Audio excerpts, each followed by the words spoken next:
Why are there no calls for impeachment? This is unacceptable. I will not live in an authoritative country, and neither will any of these people. You can do more. Think outside the box. He needs to be impeached. I will not live like this. My dad is retired full-bird Army colonel. My parents are healthcare. I have a son with autism.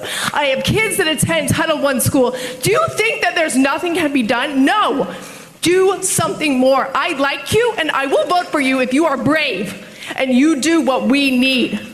We need him impeached. We need him removed. The first 100 days of Donald Trump's presidency were the worst in the history of America. And it's not even close. Every conceivable metric will show you that that is the truth.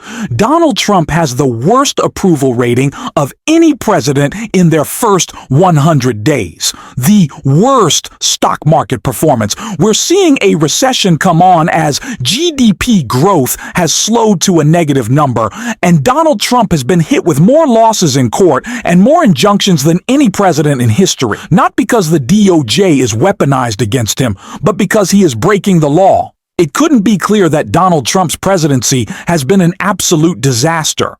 And it is only getting worse as public sentiment continues to shift against him. And with that public sentiment shifting against him comes the fear of what will happen in 2026, which only got worse for Donald Trump recently when he was hit with a legal bombshell that has him freaking out in a tantrum we saw last night. And we are going to get into it all. But before we do, if I could quickly ask you to leave a like on this video, and if you haven't already, and you enjoy our channel, to hit that subscribe button. It goes a long way, and it really does mean a lot to me. Now, before we are able to get into this legal bombshell and why it made Donald Trump freak out on stage last night, I want to start with this clip from Senator Jon Ossoff's rally in Georgia. Why are there no calls for impeachment? This is unacceptable. I will not live in an authoritative country, and neither will any of these people. You can do more. Think outside the box. He needs to be impeached. I will not live like this. My dad is retired full-bird Army colonel. My parents are healthcare. I have a son with autism. I have kids that attend Title I school. Do you think that there's nothing can be done? No. Do something more. I like you, and I will vote for you if you are brave and you do what we need. We need him impeached. We need him removed. Thank you, ma'am. Thank you.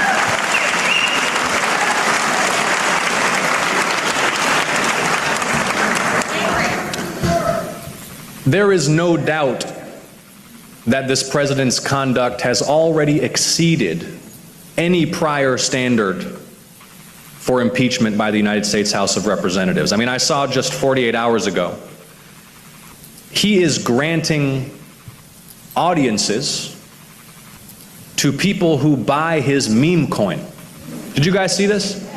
So it is, in our corrupt political system, it is a standard practice, tragically, for elected officials to grant audiences and time to people in exchange for campaign contributions. He is granting audiences to people who purchase the meme coin that directly enriches him. So, where is everybody who was so furious about Hunter Biden's paintings? Which, by the way, I do not defend. When the sitting president of the United States is selling access for what are effectively payments directly to him, there is no question that that rises to the level of an impeachable offense. And the reality is that that's just one of many. Defying a federal court order, for example. So, I agree with you. But as I said at the beginning, I also have no choice but to be candid with you about the situation that we face and the tools that are at our disposal. As strongly as I agree with you, ma'am. And I regret if this is an unwelcome response, but my job is to be honest with you. The only way to achieve what you want to achieve is to have a majority in the United States House of Representatives. And there is, and believe me, I'm working on it every single day, And I want to work creatively with you to identify more solutions, more that I can do. And let's make sure that a member of my team contacts you so we can continue the conversation. I wanted to start with that clip, not only because it perfectly leads into the topic of impeachment that we are going to be covering, but because Senator Ossoff's response, I think, is so spot on. And the desire for real fight from Democrats is so justified from that supporter in the crowd. We need to see Democrats use every tool in the toolbox to fight back against this administration. We have seen trips to El Salvador. We have seen shadow hearings. We need to make sure we're fighting back in every way possible. And that is exactly what we are seeing with the first articles of impeachment being filed against Donald Trump. We're going to check that out and then see what his response was. Trump faces first impeachment effort of his second term. A Democratic congressman has launched the first impeachment effort of Donald Trump's second term. Michigan Representative Shri Tenadater introduced 7 articles of impeachment against Trump on Monday. Though the effort is unlikely to succeed given that Republicans control both chambers of Congress. The articles accuse Trump of obstruction of justice, abuse of executive power, usurpation of appropriation power, abuse of trade power, international aggression, First Amendment violations, creation of an unlawful office, bribery and corruption, and tyrannical overreach. The House resolution seeks to hold Trump accountable for his chaotic tariff rollout, the creation of the Department of Government Efficiency, and mass deportations, among other infractions. Donald Trump has repeatedly demonstrated that he is unfit to serve as president and represents a clear and present day to our nation's Constitution and our democracy. The congressman said in a statement, "His unlawful actions have subverted the judicial system, violated the separation of powers, and placed personal power and self-interest above public service. We cannot wait for more damage to be done. Congress must act." So obviously, Donald Trump was very calm, cool, and collected responding to these articles of impeachment in Michigan. No. Of course I'm lying. Donald Trump completely freaked out and he threw a tantrum, as is always expected from the petulant child-in-chief. And this is exactly what he had to say in his insane speech last night. You know, they do it they're morally bad. You know what the answer is? If you don't get it, you can have the highest tax increase in history instead of the greatest tax cut in history. If the Democrats prevail on this bill, you get a 58% tax increase. Would you like that? These are the Democrats. Donald Trump always talks about how he defeated his impeachments. He came out victorious. How the Democrats couldn't get him while they tried, but he forgets that he was in fact impeached. You may not have been convicted because of Mitch McConnell and spineless Republicans in the Senate, but you were impeached. That did happen. You have broken the law again and again and again.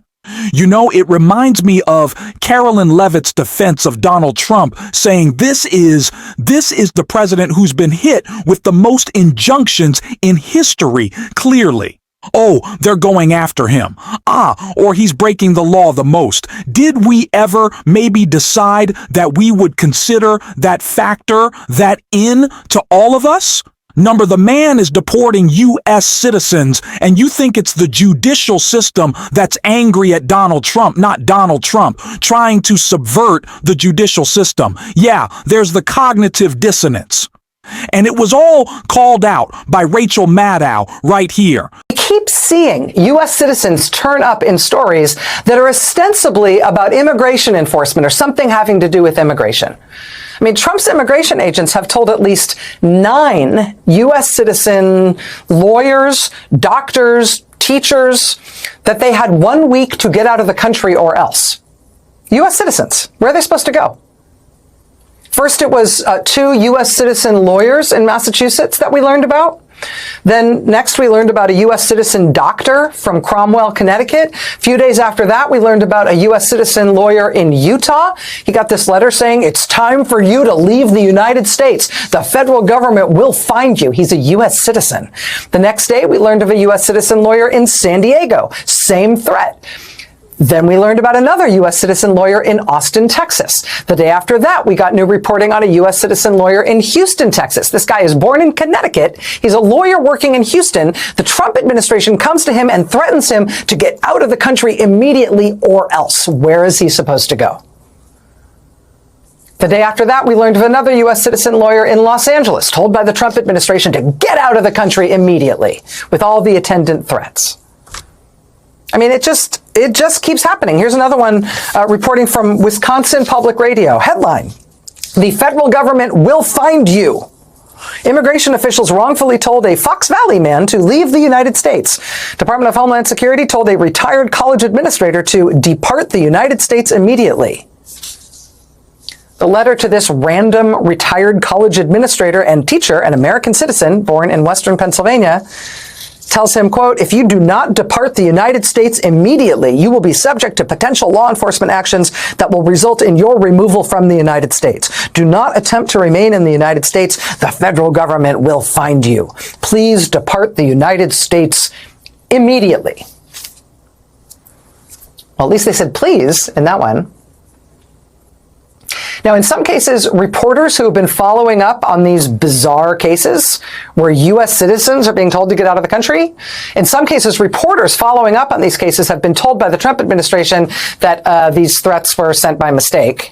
But not in every instance, and not to everybody who has received these threats.